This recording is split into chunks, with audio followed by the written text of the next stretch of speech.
I think there's always some mixed emotions, isn't there, when you sell a couple of properties off your rent roll? You know, you're excited, you've got a commission coming in, but then all of a sudden it's like, my rent roll just shrunk by 2 properties. When I had my agency, I always prided myself on being pretty straight with my competitors. You know, I'd tell them if we were having a slow run of sales or I was having problems recruiting.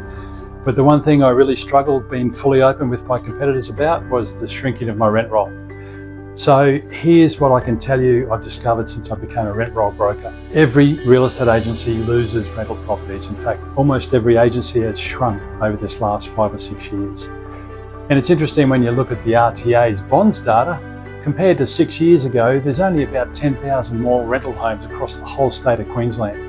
So we really haven't kept up the rental supply. So no surprise, the majority of agencies have smaller rent rolls now than they did 5 or 6 years ago. So of course we're going to get some more organic growth in rent rolls if investors come back in big volumes, but who knows when that's going to be. Or of course, you can always buy another rent roll from me.